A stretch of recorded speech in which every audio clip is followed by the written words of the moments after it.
It's absolutely dying if you're a blue link publisher or a blog, right? But it's so profitable in so many other avenues. For affiliate marketers who are trying to write their own content, I think it's very difficult. What do you think SEO will look like in a 2 year? Will AI completely replace the traditional search? Eventually, the LLMs, whilst training their data for the next GPT 7, 8, 9, 10, will have enough confidence that my brand is good at this thing based on the semantics and based on the mentions that it will output that. And so even if there's no searching, there's no open web, there's only recommendations, sales at enterprise, big contracts, annual contracts, don't sell to small businesses, they won't be around in 2 years.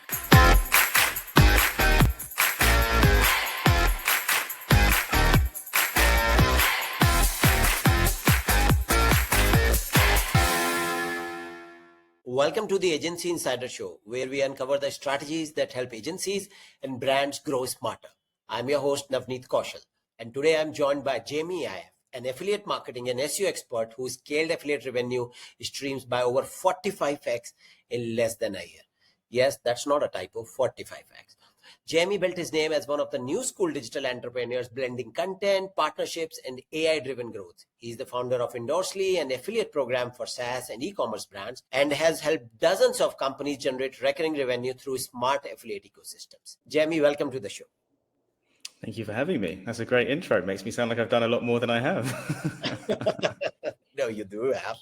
I've known you for years, and yes, you have. I've attended some of your talks as well. Happens to be that place where I also speak. You were in Estonia, so yes, I've seen. Thank you. So you have gone from building affiliate sites to running a program in SaaS. How did that evolution happen? Well, I think if you sell information in 2025 and beyond, you're fucked. And if you sell a product, then you might not be for a few more years until we're all fucked. And so I'd rather not sell information in a time where information is very much commoditized and it's very difficult to get paid for information. In the old ways, in the old days, now I'm getting old and I have been in the old days, you used to be able to make money from display ads and affiliate clicks by just ranking on a blue link, and it was very profitable. It was great for a long time. Nowadays, all of that information has been used to train things that work against you, steal your clicks, that are summarized, because honestly, let's be honest as well, it's a better user experience than going on a blog a lot of the time. Reading a ChatGPT summary, reading a Perplexity summary, right. Reading an AI overview in a lot of cases, though there are some inaccuracies sometimes. And we have to be honest. And if you take a look at the lay of the land and you think, okay, this is being used against me, I have no rights, there's going to be no legal process that gets me back in the game, I'm not going to be paid for my content anymore. So when I'm making long-term bets, I don't think about, I do think about where that is going to go. And I think the value of being a content creator, or at least on Google, and creating written content, especially informational, like commercial has a bit longer. It just isn't going to work. And so the immediate thing to do was to be on the enterprise side. I think enterprise has the longest to live. Even in SaaS now, like anyone can spin up a $9 a month AI slop fire coded thing, but like enterprise will like survive longer. And so software, product based, not information based, and trying to go as high ticket as possible now, as enterprise as possible, annual contracts, and not dealing with like low prices, wrong types of customers and having to drive that. And I'm trying to be around for a few more years before I'm kicked out the game. And so I'm trying to be on the side that has a bit longer to live. I think we all are hoping to live as much as we can before we all get kicked out. So really don't know when that's going to be. Right. Now, what motivated you to build Endorsly, and what gap did you see in the market? Yeah, so whilst doing the affiliate sites, like when they were at their peak, I accepted to be the head of marketing at an affiliate analytics company called GetLasso. They built like the first stage was the plugin that did the displays for affiliate sites, and then there was the affiliate, more enterprise focused backend. And during that time of growing the affiliate program, and we did grow it quite a lot. When I left, I think it was I'm not sure how much they want me to say, but it grown by 40x in the size. The thing I hated most was the software we used. And we used a software called Tapfiliate, and it's fine. Like, it was okay, but like, it wasn't exactly what I wanted. And I hoped that having used a lot of these softwares and grown affiliate programs on them, that if I built exactly what I wanted, that hopefully other people would want it as well. And then from that, it took about 6 months, 7 months to build the first version of Endorsly. From there, my thought on like tech and AI is that barriers to building like the technical side are going to come down, and they have done. Like anyone can be a coder now, and they couldn't before. And the only moat is, unless you've got some kind of technical advantage, like, Ahrefs is infrastructure for scraping or anything like that, which are still big barriers to entry for your average AI coder. The only moat over long term is data. And so everyone was charging like $50, $60, $70 a month for the actual affiliate tracking software. But in 2 years, you'll be able to press a button and build your own affiliate software. And then in 2 years, your moat and like reason to pay you is gone. But if our software is free and then you use the software and recruit 100 affiliates that are now in our network, you can't AI press a button and get 100 affiliates or 100,000 or 1 million affiliates in our network. So I'm trying to play the longer term game. Whenever something is free, you are the product. Facebook is free because you are the product. Girls getting free in clubs because they are the product. It's like kind of the same sort of thing. If you your affiliate program on my software, you are the affiliates of the products. Like, it is what it is. Like, I've never lied. But it means that I am terrified of AI and being put out of business. And I think that the technical barriers to building a software are going to go to the zero very quickly. And so hopefully if we have a free software that leads to a big affiliate network, that data will be one of the last moats, because networks are difficult for a machine to replicate. They're human based. Right. Now, let's move and talk about a little bit about building and scaling affiliate programs, because it's not that all the affiliate is dead. There's still some works. So now in one of your talks, you talked about partnership over traffic. So can you unpack that idea? So I guess just to go back to your point, when people are saying affiliate marketing is dead, just before we go to that bit, it's absolutely dying if you're a blue link publisher or a blog, right? But it's so profitable in so many other avenues. It's just a lot more difficult, because you used to be able to just sit in your room, never talk to anyone, and write a blog post. And so if you want to be an affiliate marketer now, you just have to capture attention. Attention is valuable, and that can come over different elements. People are building massive email newsletters that command enormous affiliate revenues. People are creating TikTok videos that lead to a DM funnel into a lead magnet, which then leads to loads of affiliate offers. Like, if you can be creative, and also you can run ads for affiliate like better than ever, like in a lot of niches. And so it's absolutely not dead. And building affiliate programs is getting more and more like half influencer, half affiliate. And so in the same way, like, attention is attention. Even if you can't track a link click now, you can do it on a CPM deal with, like, based on how many views you get on TikTok or Instagram Reels or YouTube. And so just to take the bit back before, affiliate isn't dead. It's changed, and you have to be like smarter and more like, there's not like a paint by numbers book anymore like it was with writing affiliate content, but it's very much alive for creative people. I'm talking about partnerships and traffic. It depends which way you want to go for this, because there's partnerships in terms of like affiliate partnerships and everything else, but there's also like B2B co-promo partnerships, like, and people don't really talk about those as much. And so, like, a brief overview is that, like, I'll give you an example. When we were doing a Black Friday deal at Lasso before, everyone was doing the trademark like 30% off, and they get the affiliates to promote it. They take another 30%, and now you're left with nothing. And like, Black Friday is basically like the least profitable thing ever. And so we decided we weren't going to discount. And here's where the partnerships come in. We did deals with 6 different brands in the space. It was like Link Whisper, what's Joe Davies' one? Query Hunter, and then all these other brands. And we didn't discount, but we did say, if you buy Lasso, you get a whole year of one of these other ones. You could choose, it was like a Christmas bundle. You could pick whatever you want and get all these free things. And the partnerships from there was, we purchased the license from them. We got to add them to the bundle and then do it from there as a partnership between the two brands, like a B2B co-promo.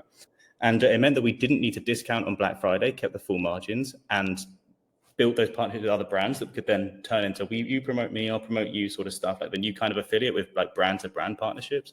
And that was way more profitable. Just, I guess, talking on the partnership side, there's like affiliate is everything is affiliate. Amazon is an affiliate for most of the products because they don't run most of their own products. Like air miles are an affiliate thing to get you to fly more. Like it's like everything is an affiliate deal. And so when people say affiliate is dead, but they use Klarna and they use Amazon, it's like most of the things are affiliates. Absolutely. Now, so now even of course you said that the blue links are dead. Does anything, for example, is there a role which digital PR plays in affiliate recruitments, or that doesn't work anymore? So blue links are really important because they lead to you getting in the AI overviews and in the information retrieval part of ChatGPT. They're important. It is useless if you own the blue link because they're not going to drive you any clicks. So if you're an affiliate marketer, they're pointless. But as an affiliate manager, I still want to get featured in all of those blue links so that you show my brand to the world, even if you're not getting the click credited for it, right? As for digital PR, well, it depends because there's two parts of AI, and you know this, so I don't need to explain it to you, but for anyone else listening who might find this helpful, there's two parts to an LLM. There's the information retrieval part, where if you go search something, it'll go pull 10, 20 documents for those keywords, search 10 to 15 other related searches with appendations like versus, review, 2025, Black Friday, feature things, HubSpot, Kind of whatever, Zapier. Right. Yeah, and then put them together and summarize them for you. And the more appearances you have from brands that are being fetched and documenting that information retrieval process, the more likely you are to be sort of the condensed answer or one of the sources and things like that. Then there's also the other part, which is the actual LLM training data, which is more broad. Rather than just 10 or 20 documents, you've got everything on Reddit, on LinkedIn, podcast transcripts, YouTube video transcripts, TikTok, and things like that all feed this big beast that is not memorized, but is just a source of training the weights to better predict the next token on that.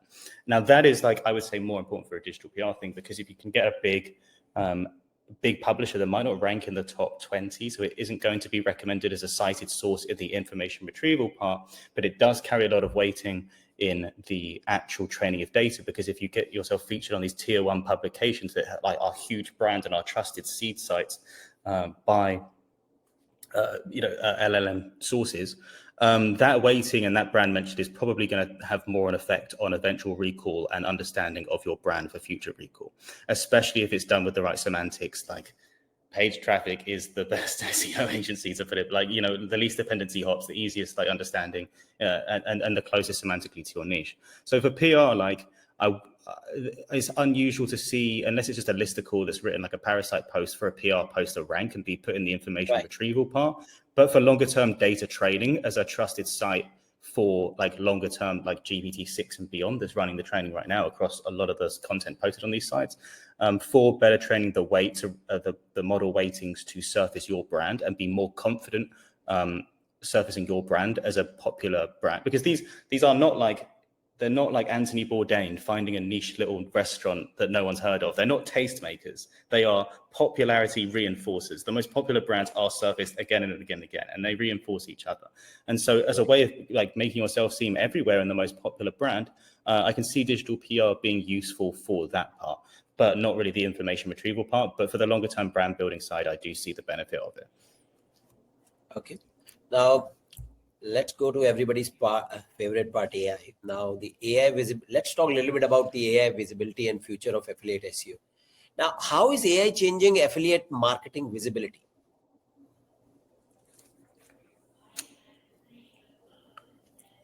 For affiliate marketers who are trying to write their own content, like I said, I think it's very difficult.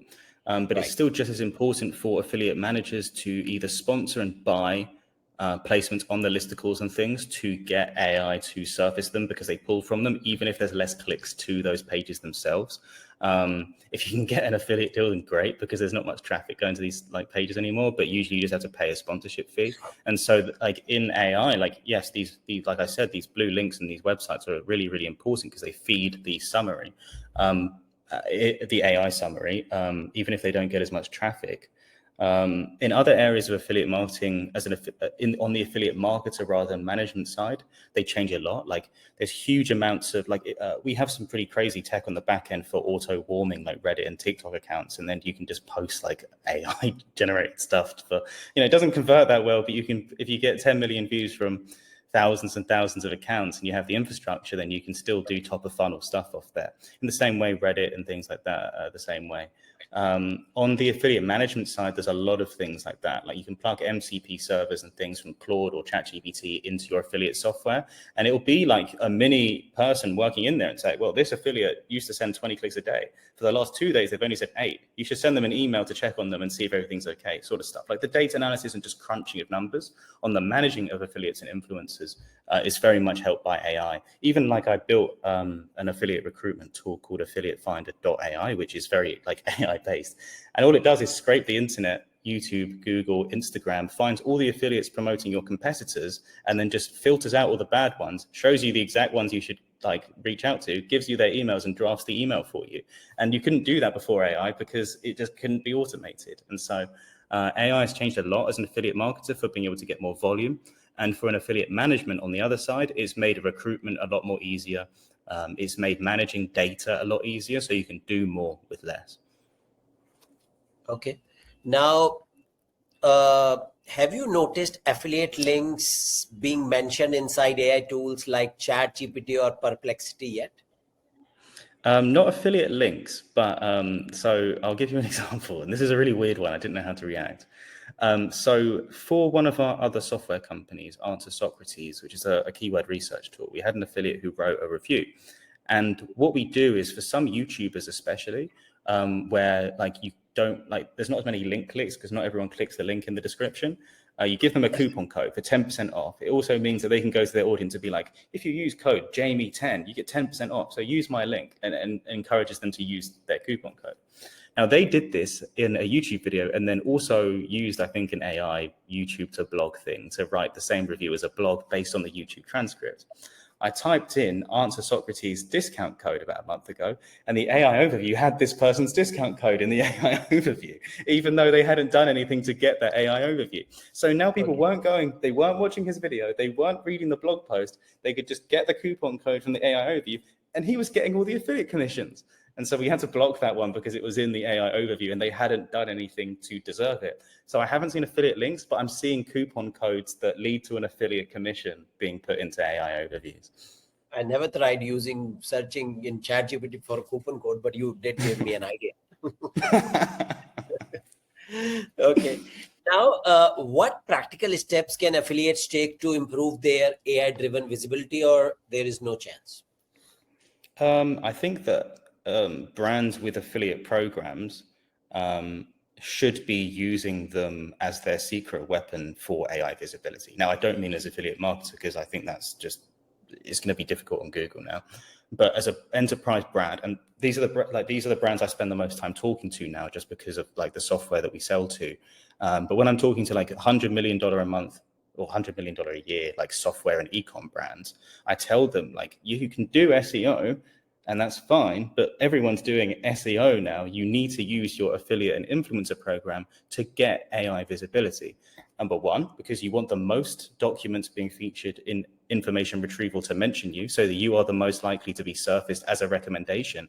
When someone goes, what's the best collagen supplement for women over 40? You want as many of those to be talking about you as possible. When someone says, what's the best affiliate recruitment software? I want them to return my software. When someone asks about the best SEO agencies, you want them to return your agency. And so having the most sources of information mention you consistently across there, even if you have to give them an affiliate commission on the traffic as an incentivization or sponsor them, that is going to help you with AI. In the same way, we know that podcast transcripts are being used to train weightings on LLMs. We know that LinkedIn posts, TikTok transcriptions and things are there. And so beyond like affiliate, if you move more into the influencer side, if you just sponsor a lot of this content from like accounts that are going to be used for this stuff to talk about you in the same way, that will also be fed into future LLM training data. And so I think most people aren't thinking enough about how influencers and affiliates are going to be essential to AI visibility and taking advantage of that. But now with like the winner takes all state of AI visibility, it's very, very worth considering your affiliate and influencer program from way more than just the revenue and actually about long-term brand growth, even if you can't attribute it right now. Yeah, right. Now, do affiliate strategies need to evolve towards entity-based SEO? Well, they should have 5 years ago. And if they haven't, then yeah, like it's like, I mean, we know that Google doesn't read like a person. They tell us to just write like for people. But I made the mistake of when I got hit by the helpful content update with all my sites in 2023 of trying to just go good content, good for people. And they told me it would make my sites recover, and they never did. And so like it's only a sample size of one, but like the content was good for people, but it wasn't good for Google. And there's two different definitions, and the correct balance is somewhere in the middle. And if you can write to make search engines understand the actual like entities that you're talking about in the most relevant way in the right places. Most people start with entity SEO and they think, oh, I'll just stick all the entities off Surfer in. And that's completely wrong. Like if there's a pricing part of your end, like on a landing page, and you're trying to build like the most like relevant page, and you don't put all the pricing related entities in the FAQ for pricing, and they're just randomly dotted around in the rest of the page, that's not entity SEO. That's just keyword stuffing, but like with entities. And so, yeah, it's absolutely essential, but most people apply it wrong. And yeah, like stop writing for people if it's like at the detriment of everything else. You need to have your actual technical elements in place. Okay. Now, what does an AI optimized affiliate page look like to you?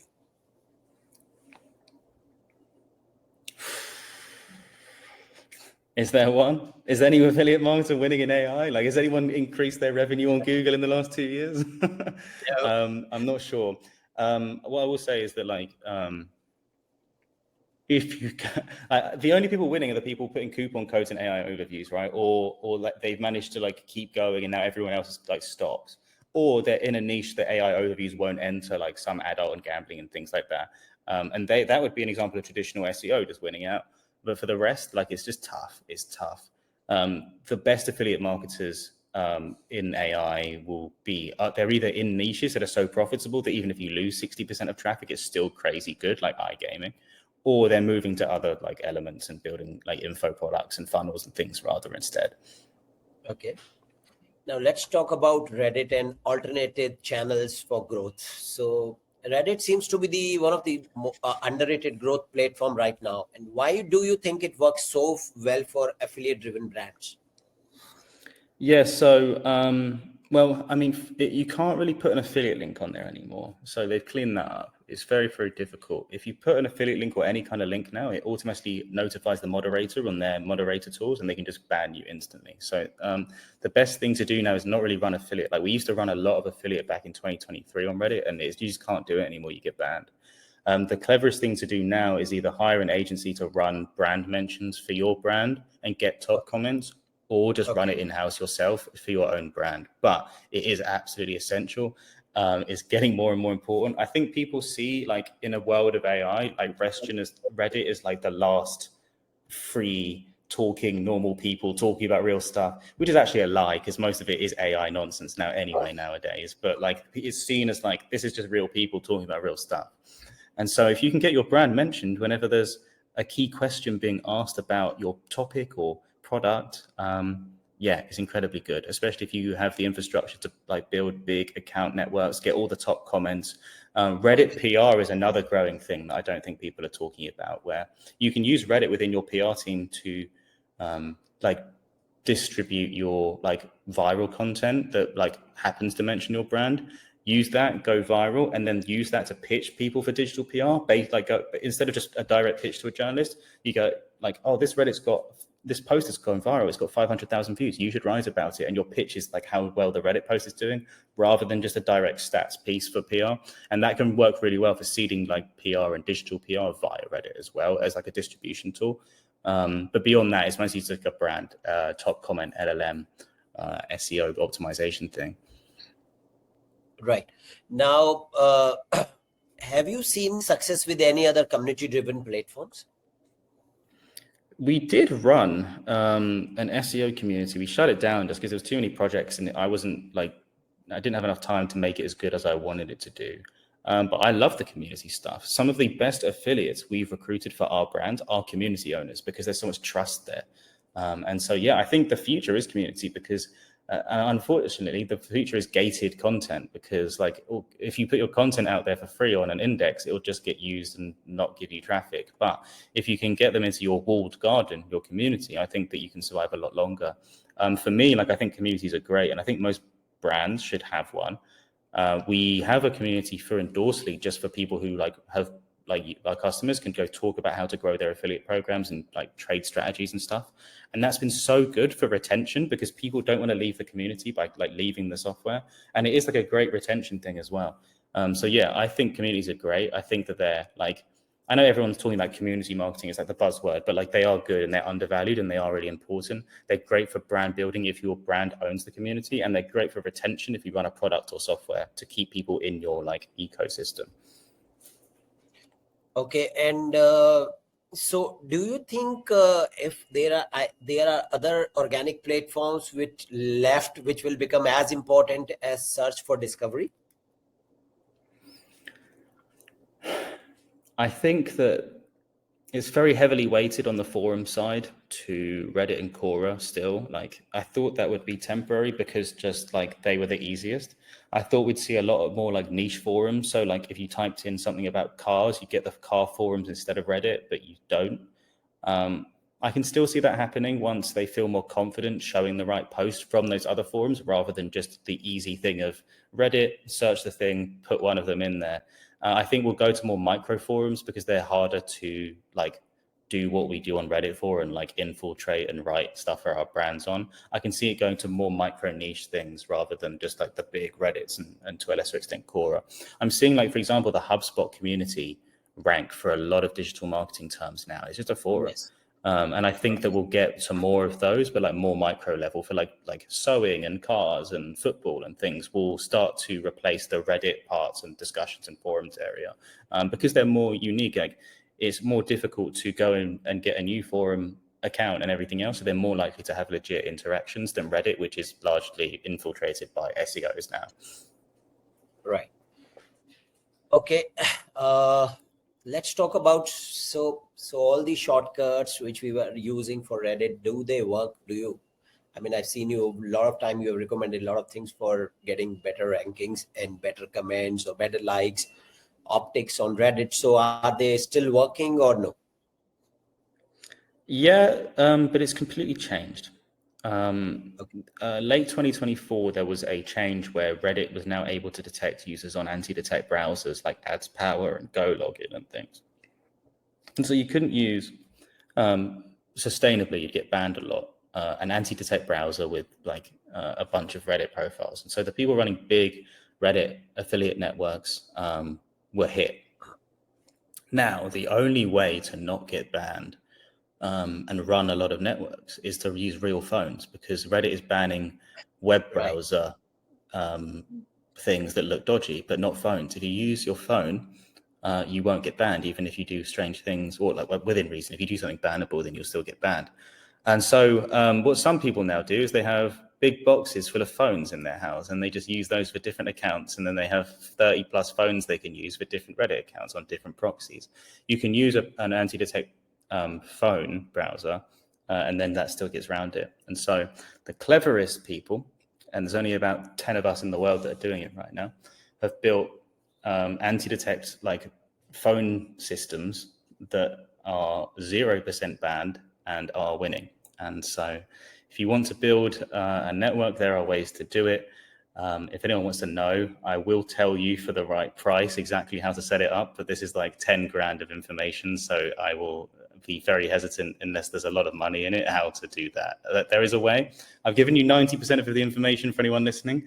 There are ways to get around it with networks of phones and anti-detect Android phones. But that is the only way to build a network of Reddit accounts in 2025 without getting banned. Are there other websites which still works where you could go and buy those things, or they are no good anymore? Yeah. But you have to be really careful. Like you used to just I used to just go like add on 50 upvotes and it was fine. Now, like if you do 4, you get banned. Right. Okay.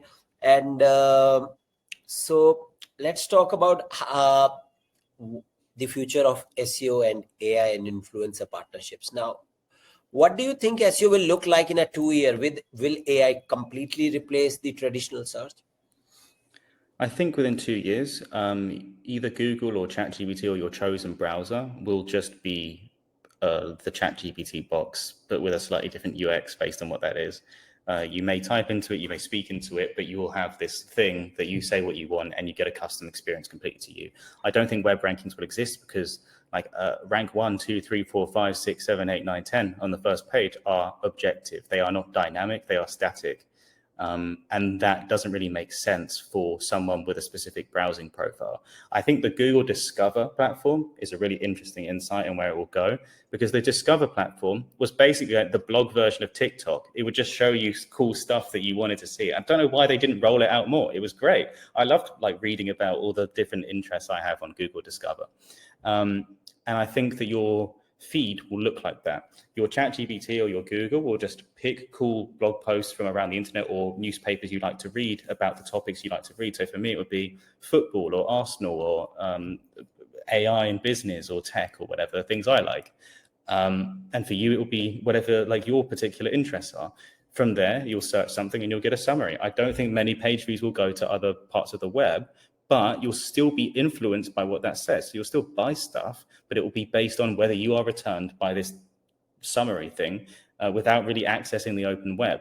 Rankings will not exist because information won't be static. It will be dynamic based on your profile, based on your interest, based on what the AI detects about you and your personality and interests. And so really like, I think it will be radically different. Okay. And how do you think affiliate programs and influencer collaborations will converge in that new landscape? Recommendations from AI are based on scraping the internet for mentions. And if you have lots of other people talking about you, they're pretty trusted. And the more confidence an AI has that you are good at the thing, Jamie is an SEO, is a good SEO because he's on and he's bought his way onto all of the top SEO listicles, then like who are they to judge? They'll output the results. If I buy 10 guest posts or link inserts on the top 10 ranking things, who are all are on the top 10 best SEOs, and I put myself number one on all of them and I pay $5,000 or whatever. When you Google that, it will say that I'm the best, not because it knows anything else, but it's trusting the sources of others. In the same way, it trusts the sources of affiliates and influencers. If I buy 10 Instagram posts and 50 podcast sponsorships that all say that my brand is great, eventually the LLMs, whilst training their data for the next GPT 7, 8, 9, 10, will have enough confidence that my brand is good at this thing based on the semantics and based on the mentions that it will output that. And so even if there's no searching, there's no open web, there's only recommendations, it's still being used by what people are creating. And if you want your brand to be recommended when you do your custom search, then you'd benefit from having influencers and affiliates talk about your brand from now until that happens. Right. Now, so what skills should agencies and marketers master now to stay relevant? Sell to enterprise, big contracts, annual contracts. Don't sell to small businesses. They won't be around in 2 years. Sell to expensive ones and sell the new thing. Sell Reddit, sell AI, sell whatever. Like, I'm not saying this is correct to do, but it's what everyone else is doing. And it is going to be around for longer.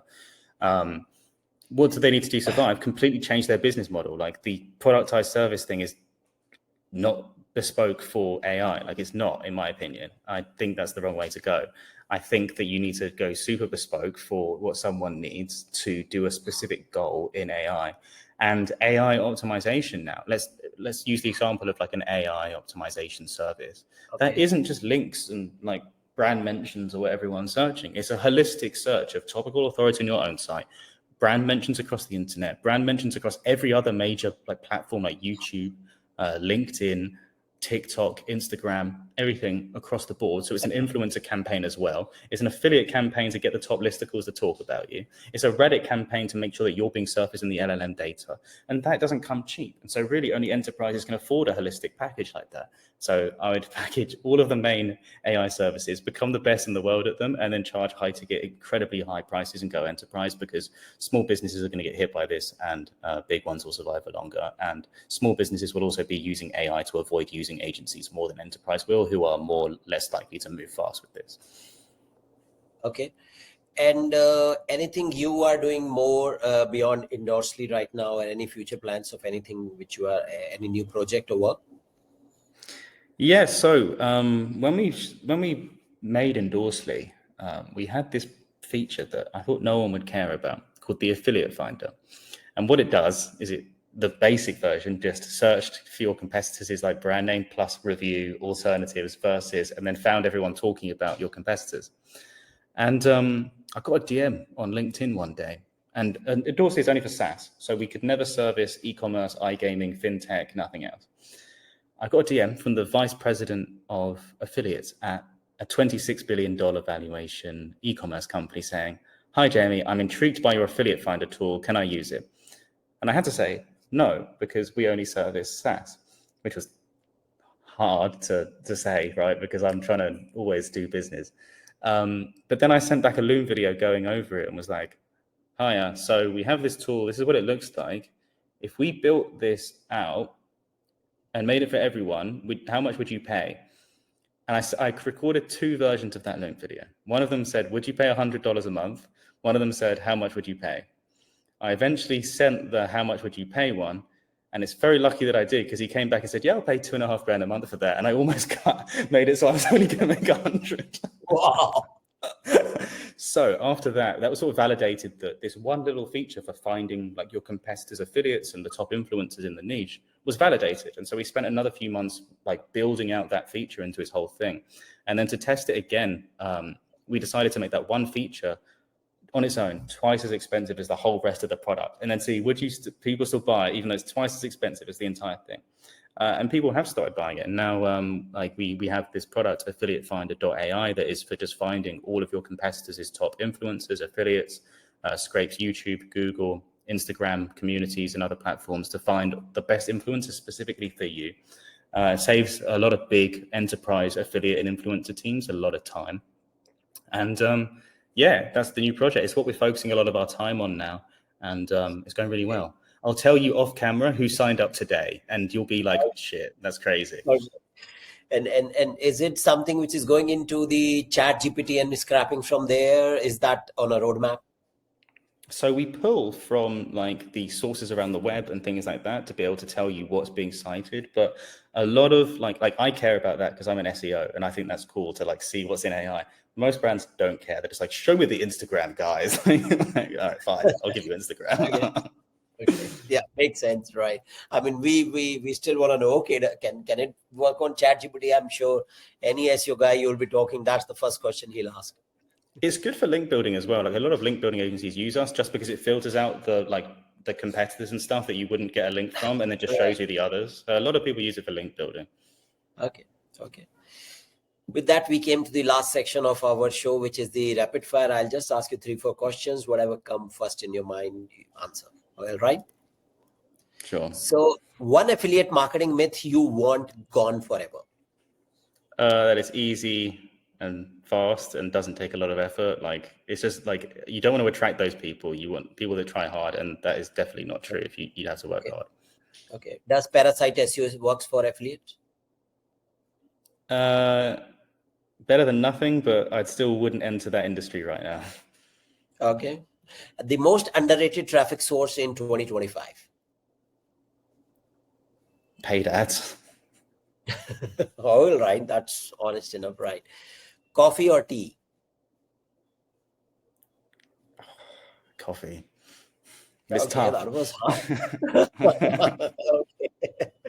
Okay. A tool or resource you can't live without and cannot be yours. Yeah. I love using Ahrefs still. Okay. All right.